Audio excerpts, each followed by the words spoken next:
Haye era un adolescente común en apariencia, pero tenía un don especial: navegar por los rincones más oscuros y ocultos de Internet, más allá de lo que cualquier persona común se atrevía a buscar.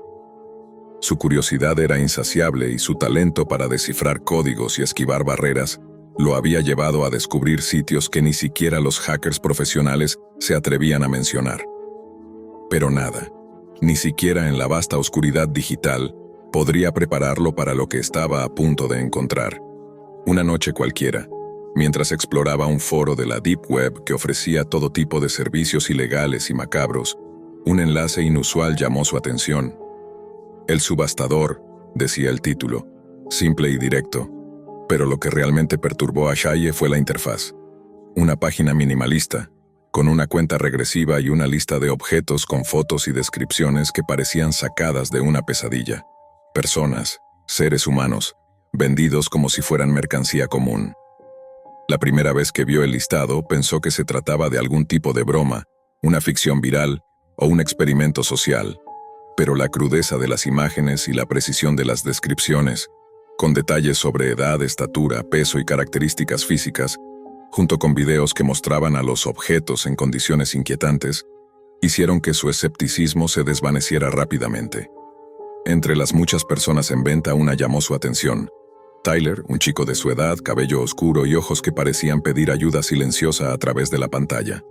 La descripción era aterradora, como si hubiera sido escrita para enviar un mensaje siniestro. Última oportunidad, resistente pero asustado, ideal para quien busque control absoluto, ubicación desconocida, estado de salud débil. La subasta estaba por cerrar, y el precio de salida era de $50. Sin pensarlo demasiado, casi como una broma, Haye pujó esa cantidad, pensando en la extraña adrenalina de estar participando en algo prohibido. Para su horror, al poco tiempo su puja fue la ganadora, y lo que en un principio parecía un juego macabro se tornó en una pesadilla de la que no podía escapar. Al anochecer, mientras la oscuridad cubría su barrio, Haye escuchó ruidos extraños en la puerta de su casa. Cuando fue a revisar, no podía creer lo que vio: un chico atado de pies y manos con una mordaza en la boca, tirado en el porche.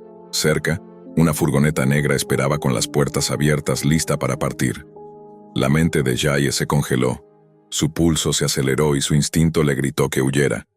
Pero en ese instante, la silueta de varios hombres apareció en la sombra, mirándolo con una mezcla de amenaza y determinación.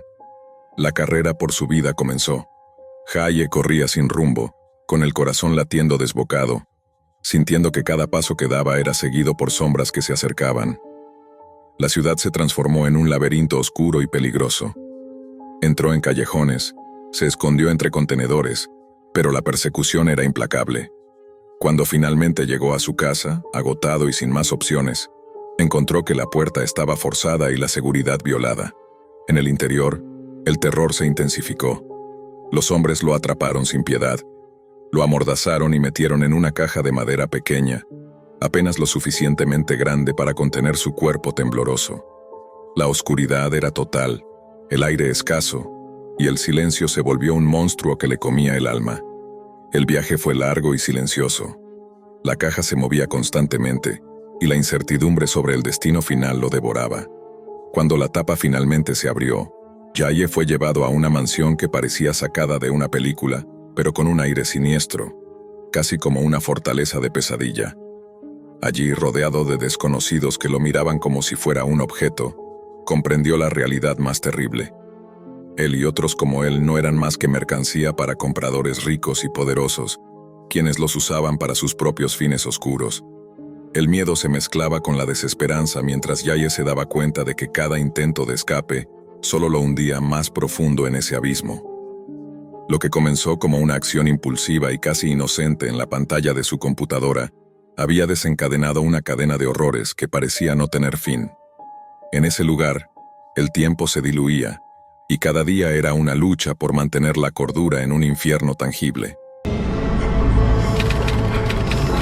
Iván siempre había vivido entre códigos y mundos digitales, sumergido en la creación de videojuegos que mezclaban realidad y fantasía, pero jamás imaginó que un mensaje anónimo en la web oscura cambiaría para siempre su percepción de lo real y lo virtual. La invitación era sencilla: casi hipnótica, un enlace con acceso restringido y la promesa de una experiencia única, un juego exclusivo que nadie más tenía la oportunidad de probar. La curiosidad, mezcla de pasión y desafío, lo llevó a aceptar sin dudar. Días después, sin ningún aviso, llegó a su puerta un paquete discreto, un casco de realidad virtual sin instrucciones, salvo una nota breve que decía: «Bienvenido al laberinto de los miedos. Prepárate para enfrentarte a ti mismo». Al colocarse el casco, la habitación desapareció. Iván se encontró inmerso en un bosque brumoso, donde la niebla se enroscaba entre árboles altos y sombríos, como si la naturaleza misma quisiera ocultar secretos ancestrales. Una voz profunda, sin rostro, comenzó a hablarle, guiándolo con calma pero con firmeza, hacia un sendero que se adentraba en lo desconocido. El primer nivel fue una oscuridad total, un vacío que replicaba el terror paralizante que Iván sentía en su niñez. Sus pasos apenas hacían ruido, pero en su mente resonaban ecos de un miedo primitivo, ese que lo hizo temer a la sombra bajo la cama y a los sonidos que la noche ocultaba. En ese abismo tuvo que buscar una pequeña luz que solo aparecía si confrontaba directamente su miedo, sin esconderse ni cerrar los ojos. El tiempo parecía dilatarse, y al lograr encender esa luz, el bosque comenzó a transformarse. Cuando creyó superar esa prueba, una figura idéntica a él apareció, un doppelganger que no solo replicaba su aspecto, sino que reflejaba sus inseguridades más ocultas, dudas, arrepentimientos y la voz interna que tantas veces lo había detenido. El encuentro fue una batalla silenciosa, donde las palabras no bastaban y las acciones parecían tener más peso que cualquier pensamiento. El doble le mostró caminos que no había elegido, y lo retó a aceptar su imperfección y miedo al fracaso. En ese enfrentamiento, Iván rompió varios espejos que reflejaban versiones distorsionadas de sí mismo, símbolos de sus múltiples miedos que por fin decidió dejar atrás. La siguiente etapa lo llevó a una ciudad distópica, una urbe opresiva donde las luces brillaban con un falso esplendor, y las sombras de la desilusión se proyectaban en cada esquina. Aquí, Iván vio su posible futuro, uno marcado por la derrota, la soledad y la pérdida de sueños. Caminó entre edificios fríos y calles vacías, observando a personas que se parecían a él, atrapadas en ciclos de desesperanza. En ese entorno, cada elección que hacía influía en la ciudad misma, y comprendió que sus decisiones presentes moldeaban ese destino oscuro. Por primera vez, sintió la responsabilidad de su propio camino, el poder de transformar su historia. Al completar esa última prueba, el mundo digital se desvaneció y Iván volvió a su habitación, con el casco a sus pies y un sudor frío recorriéndole la espalda. Aunque estaba de regreso en la realidad, sabía que algo en él había cambiado para siempre. La experiencia había excavado en las profundidades de su mente, exponiendo heridas, miedos y deseos que hasta entonces estaban ocultos. No pasó mucho tiempo antes de recibir un nuevo correo electrónico. Esta vez, el mensaje provenía de una dirección enigmática que hablaba de mentes colectivas y del propósito del laberinto, un experimento diseñado para enfrentar a las personas con sus demonios internos, empujándolos a evolucionar o perecer ante sus sombras. La invitación era clara: una segunda fase, más intensa y personal, esperaba a aquellos dispuestos a seguir. Mientras Iván miraba la pantalla con una mezcla de temor y determinación, una certeza se instaló en su mente como una sombra persistente. El laberinto no era un juego cualquiera, era un espejo vivo, una prisión y un refugio que lo acecharía siempre, esperando pacientemente en las profundidades de su conciencia para volver a desafiarlo, a cualquier hora, en cualquier momento. Después de recibir aquella segunda invitación, Iván no pudo quitarse de la cabeza el eco de esa experiencia que le había arrancado las máscaras que usaba para esconderse. Los días que siguieron estuvieron llenos de insomnio, sueños fragmentados donde el bosque brumoso, la casa oscura, el doppelganger y la ciudad distópica se entrelazaban en una misma pesadilla. Cada vez que cerraba los ojos, sentía la voz sin rostro susurrándole, recordándole que el laberinto estaba siempre ahí, latente, un portal abierto en su mente. Pero más que miedo, Iván sentía una mezcla extraña de fascinación y urgencia. Sabía que debía regresar, que esa segunda fase no era una simple continuación sino un paso más profundo hacia su propia esencia. Al poco tiempo, una nueva entrega llegó a su puerta. Esta vez no era solo un casco, sino un conjunto completo de sensores, un traje de realidad virtual hiperrealista que prometía una inmersión total, capaz de registrar cada latido, cada sudor y cada pensamiento. Con cierto temor reverencial, Iván se preparó para sumergirse nuevamente en ese mundo que había cambiado su vida. Apenas colocó el casco y activó el sistema, fue absorbido por un torrente de imágenes y sonidos que lo llevaron a un lugar distinto, aunque familiar. Ya no estaba en el bosque brumoso, sino en una versión distorsionada de sí mismo, una dimensión donde los límites entre sus recuerdos, deseos y miedos se fundían en una sola realidad mutable. Lo primero que percibió fue una voz que no solo lo guiaba, sino que parecía conocerlo hasta en sus secretos más recónditos. Esa voz le indicó que debía buscar la sala de las máscaras, un espacio donde todas las facetas de su identidad estaban representadas en figuras que hablaban, gritaban o lloraban. Allí, Iván enfrentó a versiones idealizadas y deformadas de sí mismo, desde el niño que nunca quiso crecer hasta el perfeccionista implacable que lo había consumido durante años. Cada máscara que tocaba revelaba un fragmento olvidado o negado, y al removerlas sentía una liberación que era a la vez dolorosa y sanadora. Pero el laberinto no se detenía ahí. La voz le ordenó adentrarse en el pasillo de los ecos, un corredor infinito donde las paredes eran pantallas que reproducían conversaciones, decisiones y momentos clave de su vida, pero alterados, como si mostraran realidades alternativas. Iván vio cómo habría sido su vida si hubiera elegido dejar de lado su pasión por los videojuegos para seguir otro camino, o si hubiera actuado diferente en situaciones que todavía le causaban culpa. En ese pasillo se encontró con versiones de personas importantes en su vida, distorsionadas por la distancia emocional o el dolor no resuelto, y tuvo que tomar decisiones que determinaban el destino de esas figuras en ese mundo virtual, enfrentándose a la responsabilidad de sus propios actos y omisiones. El punto culminante llegó cuando llegó a una habitación completamente oscura, donde solo brillaba un espejo gigante. Frente a él, apareció su reflejo. Pero no era solo un espejo, era una ventana a su futuro más probable, lleno de éxitos y fracasos, de momentos de gloria y de soledad. La voz le dijo que podía romper ese espejo para liberarse del destino que parecía predestinado, o aceptarlo y encontrar la manera de vivir con él. Iván levantó una mano temblorosa y con un movimiento decidido, estrelló el cristal, que se fragmentó en 1000 pedazos que se esparcieron en el aire como polvo luminoso. Fue un acto de rebelión contra sus propios límites, una afirmación de su libertad y su capacidad de elegir. Al final, el laberinto desapareció y Iván volvió a su habitación, exhausto pero con una claridad que nunca antes había sentido. Las pruebas lo habían llevado al límite, pero también lo habían enseñado que sus miedos, por más terroríficos que fueran, eran parte de él y podían ser enfrentados y transformados. Sin embargo, la sensación de vigilancia no desapareció. En las semanas siguientes comenzó a notar señales sutiles, sombras en el borde de su visión, susurros en el silencio, y en su ordenador un archivo nuevo titulado La llave del laberinto.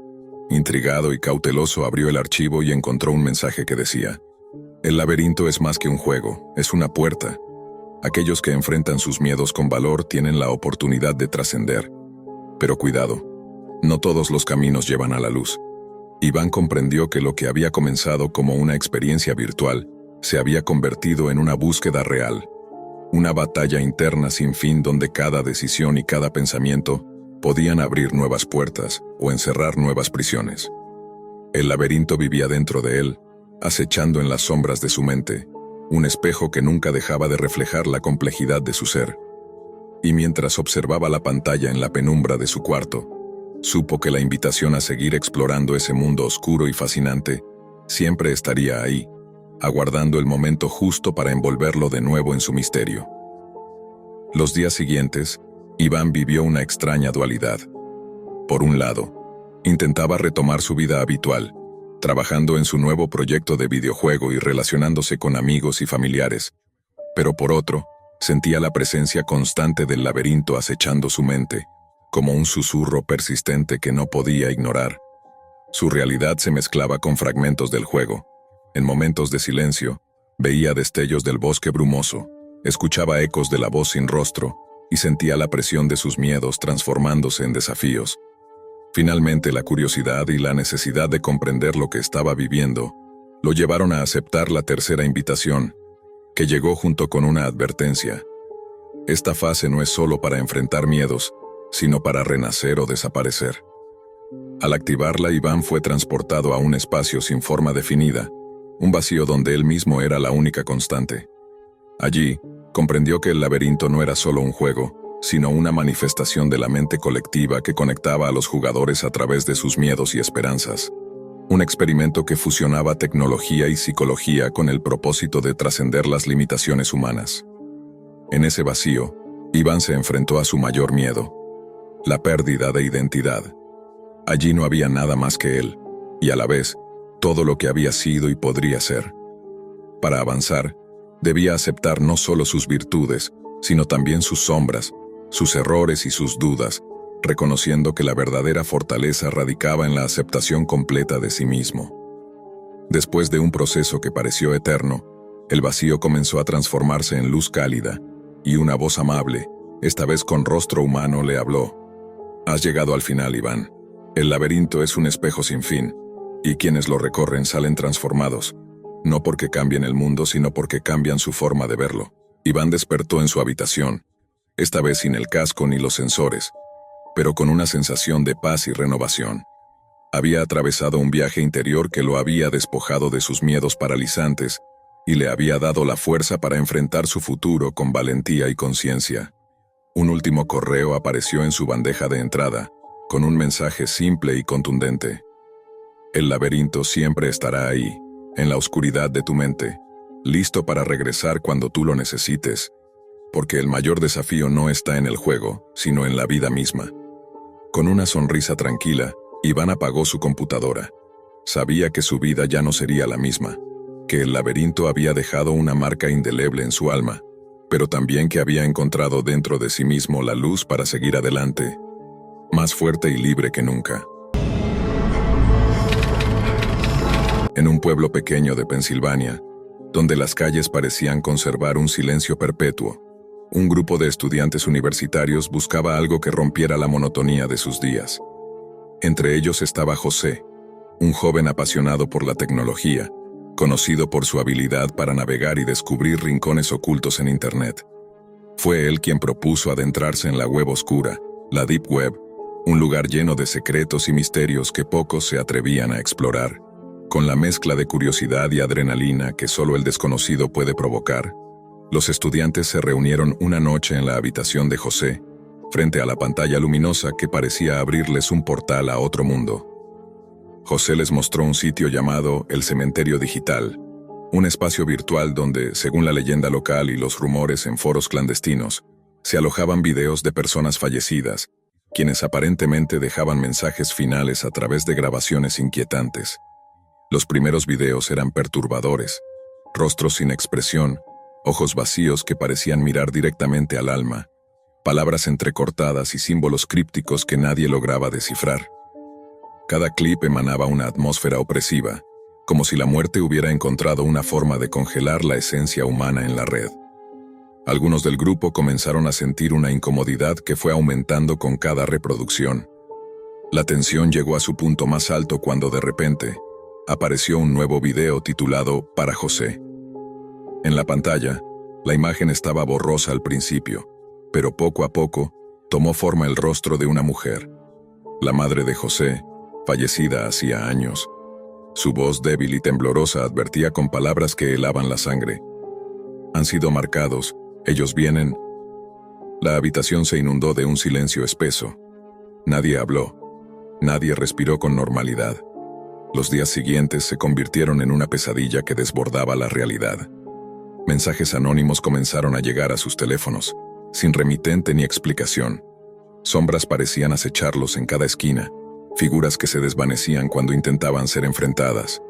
Y lo más aterrador, nuevos videos llegaban, cada uno personalizado con imágenes de sus seres queridos fallecidos, todos con la misma advertencia críptica y esa sensación de estar siendo observados desde otro lado. Decididos a entender qué sucedía, José y sus amigos rastrearon los orígenes de los mensajes y las grabaciones. Encontraron una página oculta dentro de la web oscura, accesible solo tras varios pasos de encriptación, donde apareció una lista con nombres y fechas, incluidos todos los del grupo. La fecha marcada era la actual, como si alguien hubiera marcado un día en el calendario para su destino. La paranoia se instaló de manera irreversible. Las noches se volvieron insomnes, las luces en sus casas parpadeaban y, en más de una ocasión, sintieron la presencia de algo oscuro, intangible, rodeándolos. Hasta que una noche, cuando la electricidad se cortó y la oscuridad llenó cada rincón, las figuras sombrías aparecieron. Gritos ahogados, manos invisibles que se aferraban al aire, un frío que penetraba hasta los huesos. Cuando José despertó, estaba solo. Sus amigos habían desaparecido sin dejar rastro. El silencio era aún más pesado, y la pantalla de su computadora mostraba un único mensaje. El cementerio digital nunca olvida, tú también estás marcado. Quedó la incertidumbre en el aire, como un eco sin respuesta. ¿Había sido todo real? ¿O solo un juego macabro que la mente atormentada de José había creado? Pero la pantalla seguía encendida, con un video titulado Para José, esperando ser reproducido. José no podía apartar la mirada de la pantalla, ni siquiera sentía el frío que aún recorría su cuerpo. A su alrededor, la habitación estaba vacía, pero el eco de las voces, los susurros distorsionados que alguna vez parecieron salir de los videos, seguían resonando en su mente como un tambor persistente. El cursor parpadeaba frente al video titulado Para José, y sin poder resistirlo, con la mano temblorosa, presionó reproducir. La imagen comenzó a cobrar vida lentamente. La luz tenue reveló otra vez el rostro de su madre. Esta vez, sin embargo, su semblante era aún más etéreo, casi translúcido, y sus ojos, vacíos pero penetrantes, parecían mirar más allá de la pantalla, directamente a él. «José», dijo con voz quebrada, «ellos ya están aquí, no solo en la red, sino donde quiera que estés. No es solo un juego ni una broma de internet. El cementerio digital es un puente, un portal entre lo que fue y lo que será. La web oscura guarda secretos que el hombre no debería desenterrar, porque algunos recuerdos deben permanecer muertos». José sintió que una presión indescriptible le oprimía el pecho. Intentó hablar, pero ninguna palabra salió. La figura comenzó a difuminarse hasta desvanecerse, dejando la pantalla en negro. En ese instante el teléfono vibró con un mensaje entrante. Era un video. Esta vez el remitente era desconocido. José lo abrió y la pantalla mostró una serie de imágenes fragmentadas. Él y sus amigos en la universidad, sus casas, sus vidas cotidianas, pero distorsionadas por una niebla oscura que parecía engullirlos. Luego apareció una figura, alta, envuelta en sombras, sin rostro visible, una presencia que parecía humana y al mismo tiempo sobrenatural. El mensaje fue claro, aunque no pronunciado: no pueden huir. Nosotros somos el cementerio, somos lo que olvidan, estamos aquí. Los días siguientes José buscó ayuda. Intentó contar lo ocurrido, pero nadie le creyó. Sus amigos seguían desaparecidos. Los mensajes y videos no cesaban. Incluso los sonidos en su casa parecían provenir de otro mundo. Los espejos a veces devolvían reflejos distorsionados, y la oscuridad parecía crecer a cada instante, hasta en la luz del día. La obsesión de José por el cementerio digital creció hasta consumirlo. Pasaba horas navegando, buscando respuestas, hasta que encontró un foro en la Deep Web, un rincón aún más oculto y protegido, donde otros hablaban de experiencias similares. Relatos de personas que habían desaparecido o cambiado después de toparse con ese sitio maldito. Allí encontró una advertencia. No se puede escapar del cementerio. Una vez marcado, el portal se abre en tu alma. Ellos vienen por ti, en esta vida o en la siguiente. El tiempo perdió sentido para José. La realidad se distorsionaba. Veía sombras en cada esquina. Escuchaba susurros que lo llamaban por su nombre y sentía presencias que lo rozaban, pero que desaparecían al girar la cabeza. La línea entre lo virtual y lo tangible se borraba. En una última tentativa, decidió enfrentarlo. Reunió todo su valor y preparó un ritual descrito en uno de los textos oscuros del foro: apagar todos los dispositivos, cerrar todos los accesos digitales y pronunciar un conjuro para cerrar el portal. La noche en que lo hizo, el aire en la habitación se volvió denso, casi eléctrico. Luces parpadearon y un frío mortal lo envolvió. Parecía que el mundo se desvanecía a su alrededor, pero cuando despertó, estaba en su cama, solo, con el amanecer filtrándose por la ventana. No había rastros de sus amigos ni de las presencias que lo acechaban. Sin embargo, en la pantalla de su celular apareció un último video, un archivo sin título, con una duración infinita. José dudó, pero esta vez no presionó reproducir. Guardó el teléfono y salió de su habitación, dejando atrás el cementerio digital, ese lugar donde la muerte había encontrado un nuevo modo de acechar, escondido en la vastedad de la Deep Web.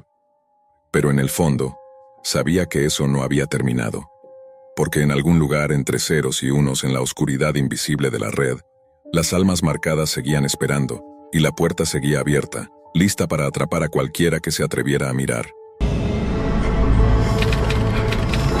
A los 17 años, Derek no era un genio informático, pero sabía lo suficiente para no romper su computadora al instalar un sistema operativo. Siempre había sentido una atracción inexplicable por lo prohibido, lo oculto, lo que los demás evitaban. Había leído artículos vagos sobre la Deep Web, hilos de Reddit que parecían escritos por leyendas urbanas vivientes, y cada vez que alguien decía "no entres", más crecía su deseo por hacerlo. No fue difícil encontrar instrucciones. Tor, Tails, VPN, una mezcla de letras que a otros les parecería jerga inútil, pero que para él eran las llaves de una puerta. Una puerta que nadie en su pequeño pueblo de Ashburn, Virginia Occidental, se atrevía a tocar. Corría el año 2011. Bitcoin apenas sonaba en los rincones más oscuros de foros libertarios o en los chats de hackers. Derek no buscaba drogas, armas ni nada ilícito. Solo quería entender cómo funcionaba esa moneda digital de la que tanto se empezaba a hablar. Su lógica era simple. Si quería estar al día con la nueva tecnología, debía explorarla desde donde nacía, y todo apuntaba a que el epicentro estaba en la Deep Web. Después de días navegando por páginas sin diseño, enlaces rotos y foros polvorientos llenos de paranoia, llegó a uno llamado Blacknest Forum. La estética era mínima, con un fondo negro, letras rojas y una inscripción al inicio que decía: "Todo tiene un precio, incluso tus preguntas". Derek dudó, pero la curiosidad venció al miedo. Abrió un nuevo hilo en la sección Cripto y Finanzas bajo el título: ¿Cómo funciona Bitcoin? ¿Es realmente anónimo? El primer comentario apareció 10 minutos después. ¿Qué haces aquí, niño? Anda a jugar Minecraft. El segundo fue peor. Sí, claro, dime tu dirección y te enseño personalmente. Cobro barato, solo un riñón. Se rió. Pensó que estaba entrando en una especie de club exclusivo donde se necesitaban credenciales invisibles para ser tomado en serio. Pero su risa se fue borrando con cada nuevo comentario. GIFs perturbadores, mensajes cifrados imposibles de interpretar, y algunos con enlaces que claramente eran trampas. Estuvo a punto de cerrar la ventana cuando llegó una respuesta diferente. El usuario se llamaba Dark to Dust. Su mensaje era largo, estructurado y, sorprendentemente, respetuoso. Bitcoin es una red descentralizada que funciona gracias a algo llamado blockchain, un libro contable público e inmutable. Cada transacción queda registrada, pero sin identificar a los usuarios por nombre, solo por claves criptográficas. Eso sí, quien crea que esto es anonimato absoluto, no ha comprendido la vigilancia digital. Es seudónimo, no invisible. Y a veces, si haces las preguntas incorrectas en los lugares equivocados, la red responde. Derek sintió que por fin alguien lo tomaba en serio. Le escribió en privado para agradecerle y recibió otra respuesta inmediata. Tú no entiendes dónde estás parado, Derek. Se congeló, releyó el mensaje. ¿Había escrito su nombre real en algún lugar? Revisó su cuenta. Había usado un seudónimo. BitBoy17. No había indicado su correo real, ni su IP, ni nada identificable. O eso creía. La siguiente línea del mensaje lo dejó sin aire. Vives en Ashburn, cerca de la antigua estación de tren. Casa con buzón azul oxidado, ¿verdad? Derek se levantó de golpe como si la silla quemara. Su corazón latía con fuerza en los oídos. El monitor parecía respirar con vida propia. El cursor parpadeaba como un metrónomo siniestro. Volvió a leer. Y entonces vino la frase final. Te lo voy a decir una sola vez. Si vuelves a entrar a esta parte de la red, vendo tu riñón en menos de 48 horas. Y no lo digo por decir. Aquí todo se compra, incluso órganos, especialmente los tuyos. Le temblaban las manos. Cerró Tor, desconectó el Wi-Fi, y se quedó mirando su reflejo oscuro en la pantalla apagada. Nunca había sentido tanto frío dentro de su propia casa. Los días siguientes fueron un infierno de paranoia. Cada sombra, cada auto que pasaba por su calle, cada crujido en la madrugada se transformaba en amenaza. Quemó la memoria USB donde tenía Tales. Formateó el disco. Cambió contraseñas. Pero nada parecía suficiente. ¿Cómo lo habían encontrado? ¿Cómo sabían? No le dijo nada a sus padres. ¿Qué iba a decirles? ¿Que un fantasma digital amenazó con vender sus órganos porque preguntó sobre criptomonedas? Y lo peor de todo, no había forma de saber si era una amenaza vacía o una advertencia real. En la Deep Web, los juegos terminaban con consecuencias físicas. Durante semanas, Derek no pudo volver a concentrarse. Borró todo lo relacionado con su incursión. Cada dispositivo le parecía infectado. Apagaba el router por las noches y dejó de usar su computadora personal. Sus amigos notaron su comportamiento, pero él se excusaba con la escuela, con la falta de sueño, con cualquier cosa que no implicara decir la verdad. Que alguien en la oscuridad digital sabía su nombre, su ubicación, su existencia. Pasaron 3 meses. No volvió a tocar Tor. Cada vez que escuchaba la palabra Bitcoin en alguna noticia, sentía una punzada en el estómago. Pero como pasa con todo lo que no se enfrenta, la sensación se fue enfriando. El miedo, aunque nunca se fue, dejó de ser constante. Fue en una clase de economía cuando el profesor habló de blockchain y criptomonedas como parte del temario. Mostró un gráfico con la evolución del precio del Bitcoin y preguntó en voz alta: ¿alguien sabe cuándo empezó a tener valor esta moneda?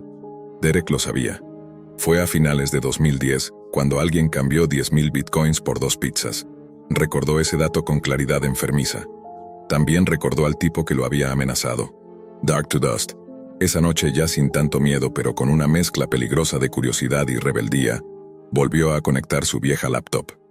No estaba dispuesto a entrar a la Deep Web. Solo quería buscar en Google, ver si ese alias dejaba alguna huella, ver si había estado loco o si todo fue parte de algún mal juego. Escribió Dark to Dust Bitcoin Forum en el buscador. Nada relevante. Luego probó en DuckDuckGo. Tampoco. Pero entre resultados vacíos, apareció un enlace roto que decía: Índex de usuarios del foro Blacknest, archivado 2011. Era un Toonion deshabilitado, pero tenía una copia guardada en una web de archivos congelados. Lo abrió. El sitio era una lista larga de nombres de usuarios y sus últimos comentarios visibles. Buscó Dark to Dust. Apareció solo una vez. Su último mensaje con fecha de octubre de 2011. El chico volvió a conectarse. Esta vez no hará más preguntas, será útil. Derek sintió cómo se le erizaba la piel. ¿El chico volvió a conectarse? ¿Quién? ¿Él? ¿Otro? ¿Qué significaba será útil? Lo dejó ahí, cerró la laptop, juró no volver a buscar nada, y durante un año entero cumplió su promesa.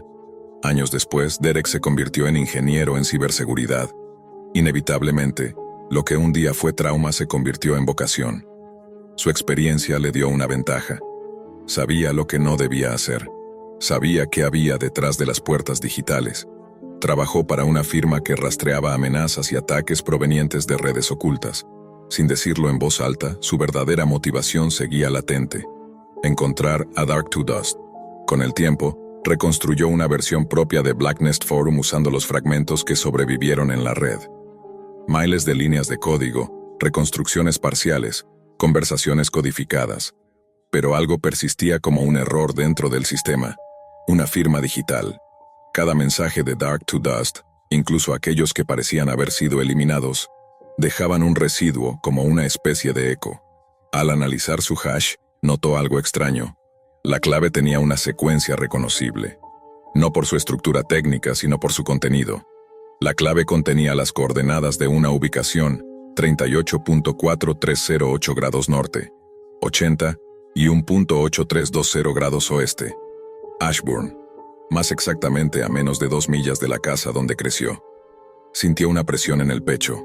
Por años creyó que el tipo lo había rastreado desde la web, que era un experto en OSINT o un hacker ruso o algo así. Pero ahora todo parecía apuntar a que ya estaba cerca desde el principio. Revisó registros públicos, propietarios de terrenos, dueños de direcciones IP asociadas a nodos de salida de Tor en 2011. Cruzó datos, conexiones. Un nombre apareció: Matthew Keegan. Nunca lo había escuchado. Un hombre de unos 50 años fallecido en 2015 por causas naturales según los registros. Pero lo que más lo perturbó fue otra cosa. Keegan había sido profesor de ciencias en la secundaria local durante la época en que Derek cursaba tercer año. Nunca le dio clases, pero lo recordaba. Un tipo silencioso, de gafas gruesas, que salía siempre justo cuando terminaba el día. Vivía solo, sin redes sociales, sin familia. Su casa fue demolida en 2016. El terreno quedó baldío, hasta que en 2023 se construyó allí un centro de datos de una empresa criptoemergente. El logo de la empresa mostraba una moneda gris envuelta en polvo. La empresa se llamaba Dust Chain. Derek lo comprendió todo de golpe. No estaba ante un loco cualquiera. Estaba ante alguien que había usado la Deep Web como un laboratorio humano, que cazaba jóvenes curiosos para probar vulnerabilidades sociales, psicológicas y técnicas, y probablemente vendía la información a empresas o gobiernos antes de que el Bitcoin se volviera lo que hoy era. El mensaje no era una simple amenaza, era un test, un filtro, y Derek lo había pasado, no por valentía, sino por miedo, y gracias a eso, sobrevivió. A día de hoy, Derek nunca ha contado esta historia. Solo conserva una cosa, el primer mensaje que recibió, con la advertencia final. Lo imprime cada año y lo quema, siempre el mismo día. El día en que preguntó algo que no debía. El día en que entendió que la web oscura no te responde con datos, te responde con consecuencias, porque en el fondo la Deep Web no olvida, solo espera. No hay fuego más difícil de apagar que el de la curiosidad. Al menos no cuando has pasado la mitad de tu vida desarmando redes, rompiendo firewalls, y viendo la estructura digital del mundo como una serie de puertas mal cerradas. Me llamo Daniel, tengo 28 años y oficialmente trabajo como tester de penetración. Mi labor consiste en encontrar las grietas en los sistemas de grandes empresas antes de que alguien con peores intenciones lo haga. Trabajo limpio, bien pagado, legal. Pero cuando cae la noche y el ruido del mundo exterior se reduce a susurros, algo en mí me lleva a cruzar la línea. No es por maldad, tal vez sea la sensación de control, o tal vez porque a diferencia del mundo legal, donde cada paso está medido y vigilado, la Deep Web es una selva sin reglas, sin mapas, sin dioses. Empecé como muchos, explorando por simple morbo, los sitios de criptomonedas perdidas, foros de conspiraciones, páginas abandonadas que parecían hablar en lenguajes extintos. Pero después de un tiempo, uno se cansa de lo inofensivo. Y yo me cansé. Fue entonces cuando llegué a un mercado poco conocido llamado Nemeus. No estaba indexado en ningún directorio clásico, ni se promocionaba en los foros habituales. Lo encontré por accidente, siguiendo una cadena de enlaces rotos que iniciaban en un servidor ruso comprometido. El diseño era rudimentario pero funcional, con productos que iban desde alucinógenos tailandeses hasta kits de identificación falsa. Nada que no hubiera visto antes. Pero algo en ese sitio me pareció mal, no inseguro, sino descuidado, como si su seguridad fuera más una fachada que un escudo real. Después de varias visitas y compras menores, sí, consumía de vez en cuando, no lo niego, comencé a estudiar el código fuente de la página. Había incongruencias, líneas de JavaScript innecesarias, funciones duplicadas. El backend corría sobre un servidor Apache viejo, mal configurado. Y entonces lo vi. Una brecha de autenticación en el sistema de gestión de usuarios. Un error de programación tan burdo que apenas creí que fuera real. Accedí. Al principio solo para ver si realmente podía. Pero lo que encontré al otro lado fue el comienzo de mi condena. La base de datos no estaba cifrada del todo. Había secciones protegidas, sí, pero los registros de compra-venta estaban en texto plano. Nombres de usuario, direcciones IP parcialmente enmascaradas, wallets de criptomonedas, incluso direcciones físicas de envío. ¿Qué tipo de idiotas almacena eso sin cifrar? Idiotas número depredadores. Porque mientras navegaba por sus archivos internos, comencé a notar algo peor. Una carpeta llamada Contramedidas. Allí dentro estaban decenas de documentos con nombres como clientes problemáticos, historial de devoluciones, riesgos potenciales. En muchos casos, el nombre real del comprador se acompañaba de capturas de pantalla de conversaciones privadas, correos electrónicos e incluso fotos. Fotos que, sin duda, Los mismos compradores habían subido para verificar su identidad en transacciones específicas. Y entonces lo entendí. Nemeus no era solo un mercado, era una trampa. El sistema estaba diseñado para recopilar tanta información como fuera posible de sus usuarios. Incluso sus mensajes eran almacenados localmente, no encriptados punto a punto como prometían. Leí intercambios donde los operadores amenazaban sutilmente a quienes intentaban cancelar pedidos o exigían reembolsos. Sabemos quién eres. Tenemos tus datos. Eso era lo que decían. Nunca de forma directa, pero el mensaje era claro. Y eso no era lo peor. En otra carpeta oculta, encontré los respaldos de los correos internos del staff. Eran correos simples, sin seguridad alguna, reenviados entre los mismos 4 administradores del sitio. Uno de ellos hablaba de pruebas realizadas en un grupo de adolescentes ucranianos con una sustancia sintética aún no nombrada por la OMS. Otro se refería a un lote de armas transportado por rutas marítimas encubiertas, con destino final en algún lugar de África. Pero el que más me perturbó fue un correo con el asunto. Resultados preliminares, fármacos ZX3. En el cuerpo del mensaje se detallaban reacciones adversas en sujetos de prueba no voluntarios. Niños, según se insinuaba. Nombres en clave, fechas, siglas médicas, y al final una nota que no puedo olvidar. Si este lote falla también, se lo enviaremos a la farmacéutica. Ellos sabrán cómo limpiarlo antes de los ensayos formales. Cerré la laptop. Me quedé en silencio durante varios minutos, con los ojos secos, la mente en blanco. Lo que había visto era más que tráfico ilegal. Era una red de experimentación, de manipulación, de poder sin escrúpulos, y yo había entrado sin invitación. Sabía que no podía simplemente salir y olvidarlo. Pero tampoco podía usar las pruebas digitales sin comprometerme. Así que durante 3 días copié todo lo que pude a mano, en cuadernos viejos. Direcciones, fragmentos de correos, nombres, rutas. Una noche salí a dejar un sobre con esa información en un buzón policial, de forma anónima. No tenía forma de saber si alguien lo leería. No me importaba. Lo único que me importaba era sacarme ese peso de encima. Una semana después, intenté volver a ingresar a Nemeus. El sitio ya no existía, ni rastro. Como si nunca hubiera estado ahí. Ni siquiera en caché. Busqué en foros. Pregunté en grupos discretos. Nadie hablaba del tema. Algunos lo negaban.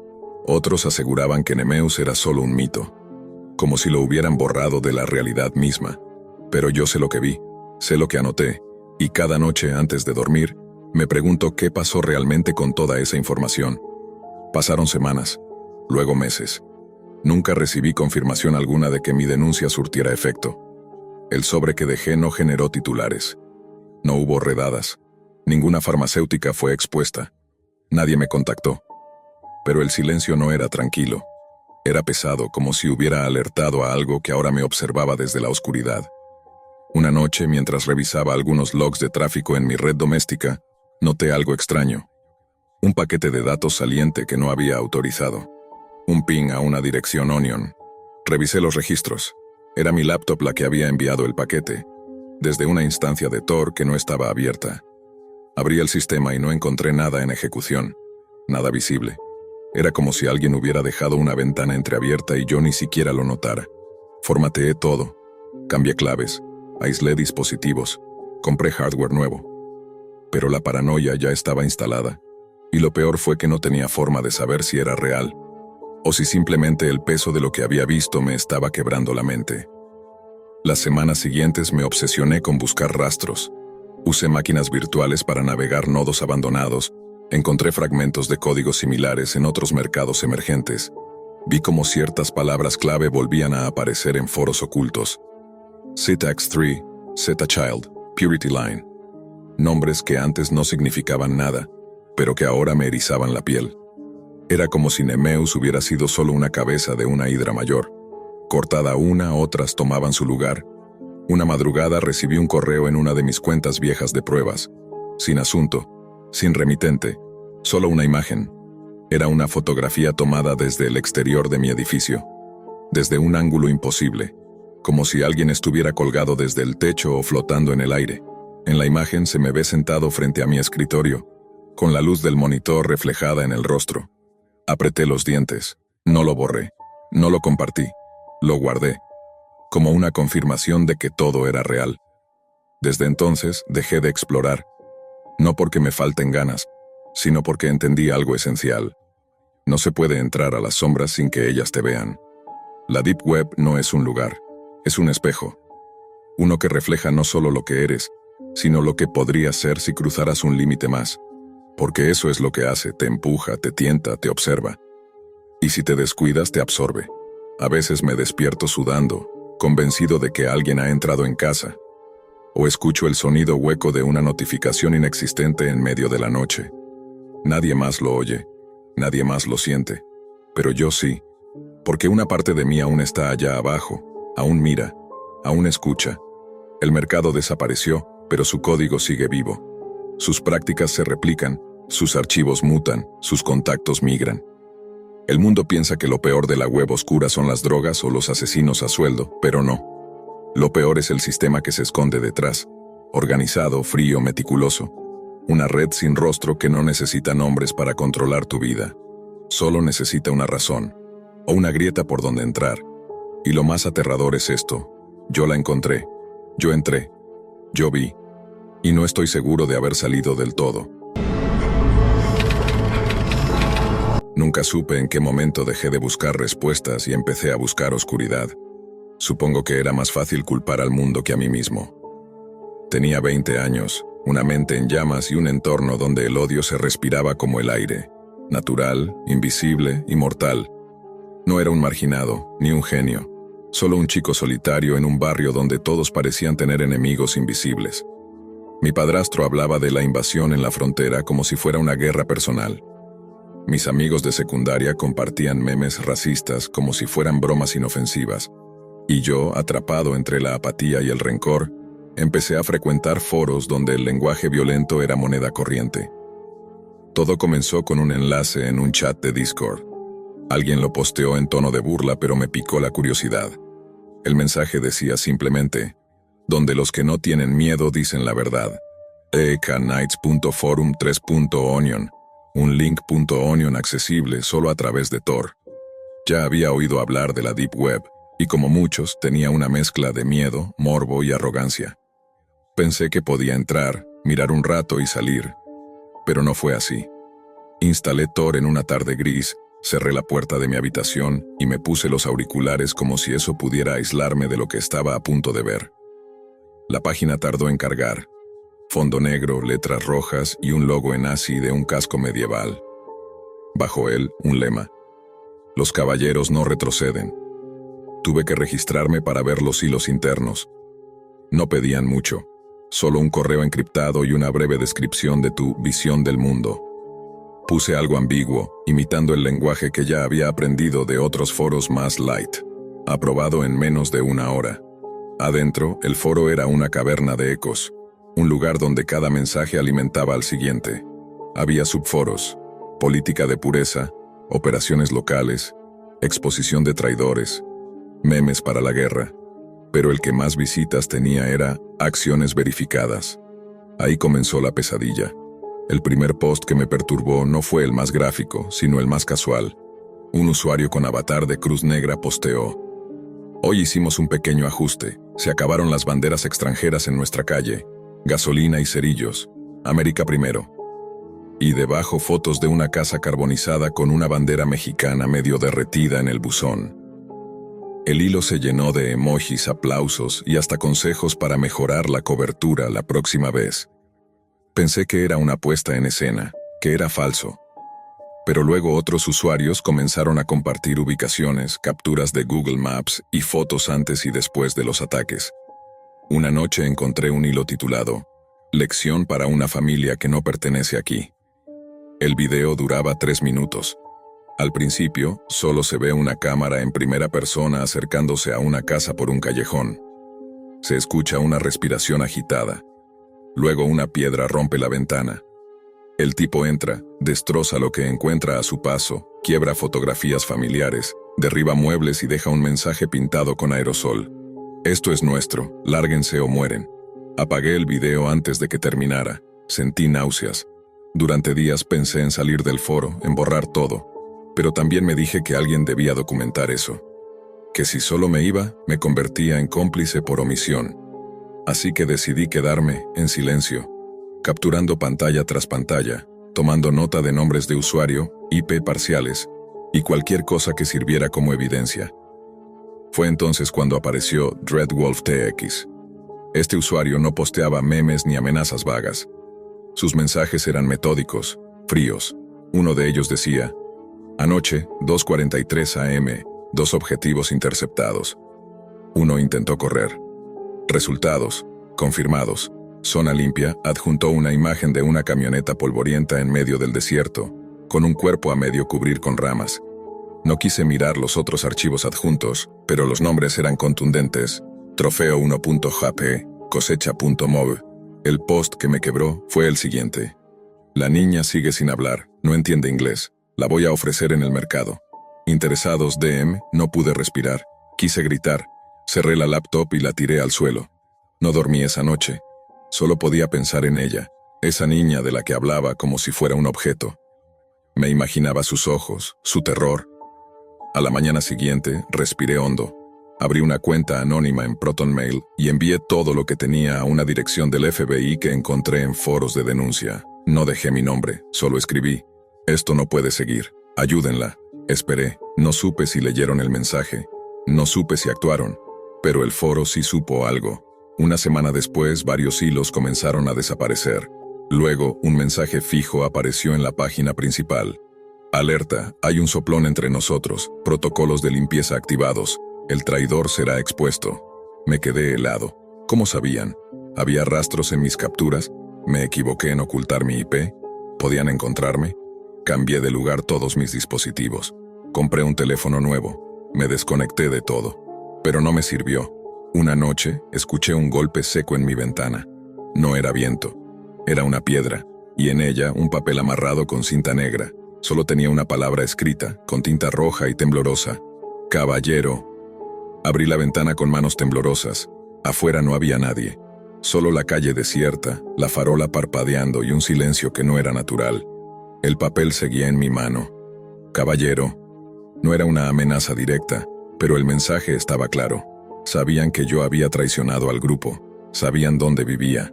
Y lo peor era que yo no sabía cuántos eran, ni cuán lejos estaban dispuestos a llegar. Al día siguiente, alguien me envió un correo sin remitente, sin asunto. Solo decía: ¿te gustó el video? Prepárate para el siguiente. Serás el protagonista. Me derrumbé. Ya no era solo culpa. Era terror puro. Intenté ir a la policía local. Me senté frente a un oficial joven y le conté todo. Los foros, los videos, la niña, el mensaje en la ventana. Me miró como si estuviera inventando todo, como si fuera uno más de esos tipos que viven en sótanos y se comen teorías de conspiración. Dijo que mandaría una patrulla por mi casa, por si acaso. Nunca llegaron. Conectarme a internet se volvió una tortura. Cada vez que abría una pestaña, pensaba que alguien estaba mirándome. Cambié contraseñas, formateé discos, usé VPN, borré metadatos, pero la paranoia no se iba, y con razón. Una madrugada, mientras revisaba viejos documentos en mi laptop, un archivo apareció de la nada en mi escritorio. No lo descargué, no lo moví, solo apareció. Su nombre: regalo para ti.mp4. No quería abrirlo. Sabía que nada bueno podía salir de ahí. Pero lo hice. La pantalla se puso negra por unos segundos. Luego la imagen se encendió mostrando mi calle, vista desde un auto en movimiento, mi edificio, mi ventana. Zoom. El lente enfocó directamente mi habitación. Yo estaba allí, en ese momento, frente a mi pantalla. No era una amenaza, era una confirmación. Salí de la ciudad al día siguiente. No dejé notas, no me despedí de nadie. Cambié mi nombre, corté todo contacto. Me instalé en una zona rural, donde nadie me conociera, donde el wifi llegaba débil y el silencio no era sinónimo de miedo. Pero el daño ya estaba hecho. No dormía más de 3 horas seguidas. Soñaba con la niña de ojos oscuros, atrapada en un lugar que no podía localizar. Veía cruces negras en las paredes, escuchaba pasos detrás de mí cuando estaba solo. La culpa era una sombra persistente, no por haber traicionado al foro, sino por haber llegado tan tarde, por haber sido parte, aunque fuera como espectador. Y lo más inquietante de todo es que los caballeros nunca desaparecieron. El foro cayó, sí. Algunos enlaces fueron clausurados, otros usuarios dejaron de postear. Pero nuevos nombres surgieron en otros sitios, nuevas redes cifradas, nuevas máscaras. El odio no se destruye con un clic, solo se transforma. A veces, cuando prendo la radio o leo alguna noticia sobre vandalismo o crímenes racistas, busco los detalles, las coordenadas, las firmas, y aunque nadie lo diga abiertamente, yo sé cuando hay manos de los caballeros detrás. Una noche, meses después de mi huida, recibí una carta en mi nuevo buzón. No tenía remitente ni sello, solo una hoja con una frase: la pureza no olvida, solo espera. La quemé sin pensarlo. Pero el fuego no borró la sensación de que, sin importar a dónde huya, parte de mí sigue siendo ese joven que se sentó frente a la pantalla y creyó que podía mirar el abismo sin ser tragado por él. Y lo peor de todo es que, a veces, aún escucho el eco del foro en mi mente, susurrando frases que no quiero recordar, en voces que ya no me pertenecen. Porque cuando miras lo más oscuro del mundo, no sales ileso, sales marcado, aunque borres todo, aunque huyas, porque el mal verdadero no se desconecta, permanece y observa,